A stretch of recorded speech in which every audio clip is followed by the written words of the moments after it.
Meus queridos, sejamos todos bem-vindos. A ideia com essa aula é a gente apresentar um pouco das ferramentas que nós podemos utilizar, em que nós podemos utilizar o OBS, tá? Então, não é a aula em si, mas a ferramenta, tá? Então, é uma aula bem simples, bem básica, não vai ter o aprofundamento sobre o tema, então não se preocupem com isso, tá bom? Atentem-se as passagens dos slides, a como a gente está movimentando os slides. É isso que a gente deve se concentrar, tá bom?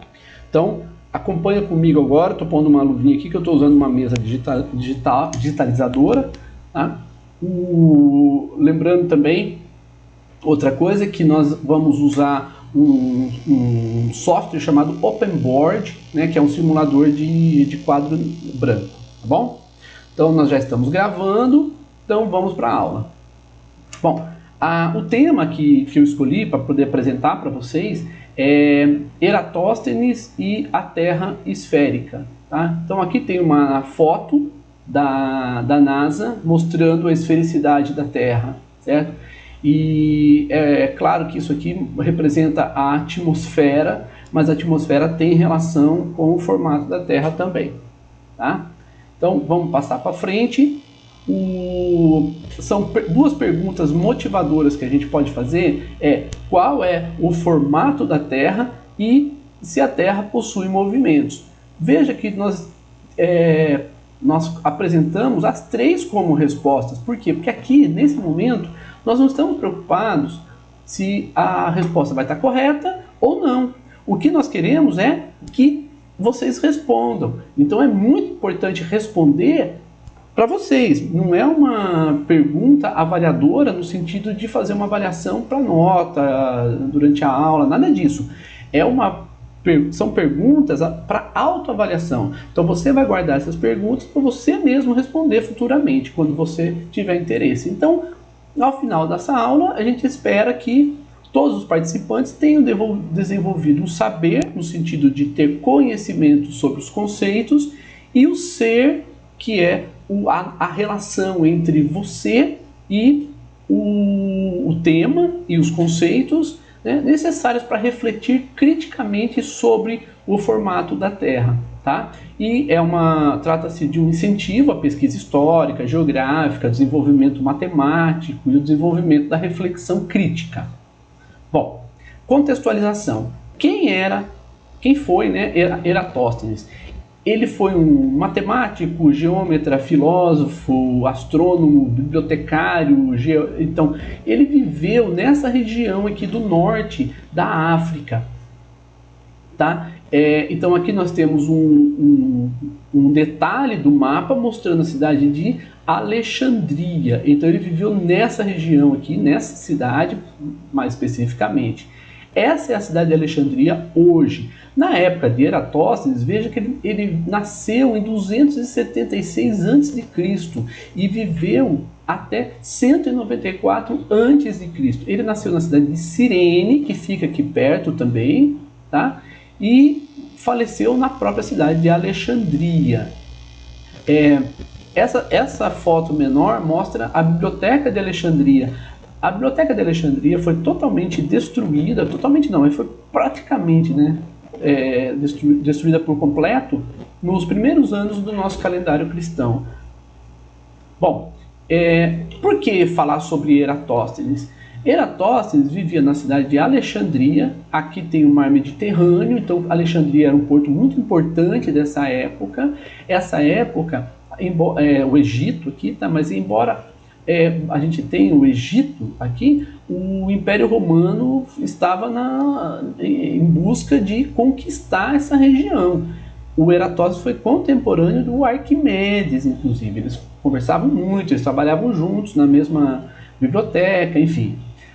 Eratóstenes, passeando pelo mercado de Alexandria. Alexandria é uma cidade grande. Quem quiser assistir o filme pode assistir, que é muito legal, muito bacana mesmo. Mostra a filósofa Hipátia. O nome do filme é Alexandria. Muito bom o filme, pode assistir. tá? Tem conceitos bastante importantes ali também. É um filme delicioso de assistir, tá? E no mercado de Alexandria, Eratóstenes ouviu dois homens conversando, e esses dois homens diziam que na cidade de Siena, né, aqui está representada por Aswan, que é o nome dela em inglês, tá? Na cidade de Siena havia um poço que a luz do sol, num dia no ano, num certo horário, a luz do sol refletia no fundo do poço. Então as pessoas que olhavam no poço podiam ver a luz do sol refletida lá no fundo do poço. E era um poço profundo, não era um poço muito raso, não. Bom, a distância aproximada por essas duas cidades é 1.080 quilômetros. Só que vamos tomar cuidado. Essa medida aqui, ela foi, eu fiz a pesquisa no Google. No Google, o Google apresenta por terra, ou seja, por estrada, em linha reta, a distância entre Siena e Alexandria são 800 quilômetros. Tá? É importante essa medida, tá bom? Bom, vamos para o próximo. Com a questão da terra, do poço profundo, o Eratóstenes, que era um matemático, um filósofo, um geômetra, um geógrafo, enfim, ele fez duas hipóteses. A primeira hipótese que ele fez é que a Terra é plana. Qual foi a ideia dele? Ele tinha uma hipótese já, né, que os raios solares eles chegam paralelos entre si e nesse dia que ele bate no fundo do poço profundo na cidade de Siena, ele chega perpendicular à superfície na cidade de Siena. Então, se a Terra for plana, né, na cidade de Alexandria, ele também vai chegar perpendicular à superfície. Então, se tiver um poste, uma torre, né, uma estaca, né, não vai ter sombra. Então isso se a Terra for plana. E se a Terra for esférica, então quando os raios solares chegarem perpendiculares à superfície na cidade de Siena, eles vão chegar fazendo sombra em Alexandria. Então essas duas hipóteses foram lançadas por Eratóstenes. Então qual que ele observou? Ele observou que fez sombra. Se ele observou que fez sombra, então agora ele vai utilizar os métodos geométricos. Se fez sombra, então a hipótese da Terra plana está descartada. Então nós podemos ver que a ideia da Terra plana foi descartada antes de Cristo. Então aqui nós já temos um argumento muito forte, uma evidência extremamente forte de que a Terra não é plana. Ah, mas é esférica? O Eratóstenes não sabia. Então, para ele, o que ele vai fazer? Ele vai lançar a hipótese. Se a Terra for esférica, qual é o raio da Terra? Então, olha a importância do conhecimento da matemática nesse momento.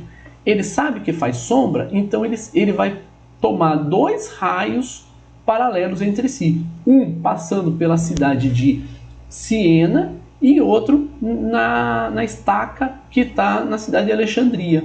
Com essas duas retas paralelas, ele mede o ângulo θ entre a linha do raio de sol e a linha que passa pela estaca, esse ângulo θ, e com esse ângulo θ, então ele tem o ângulo θ, né, o ângulo formado pelos dois eixos, um que passa por Siena e outro que passa por Alexandria, cujo vértice é o centro da esfera, ou seja, o centro da Terra. Olha que legal o pensamento do Eratóstenes naquela época.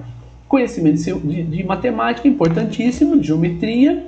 Ele sabe a relação entre o comprimento do arco de circunferência e o raio da circunferência, então ele traz isso para a medida que ele fez do ângulo entre o eixo que passa por Siena e o que passa por Alexandria. Então ele falou, se eu tiver conhecimento da distância entre Siena e Alexandria, eu posso medir o raio da Terra, porque o ângulo ele sabia. Então ele usaria a expressão que o arco de circunferência, o comprimento do arco de circunferência, melhor dizendo, é igual ao raio vezes o ângulo formado por esse arco.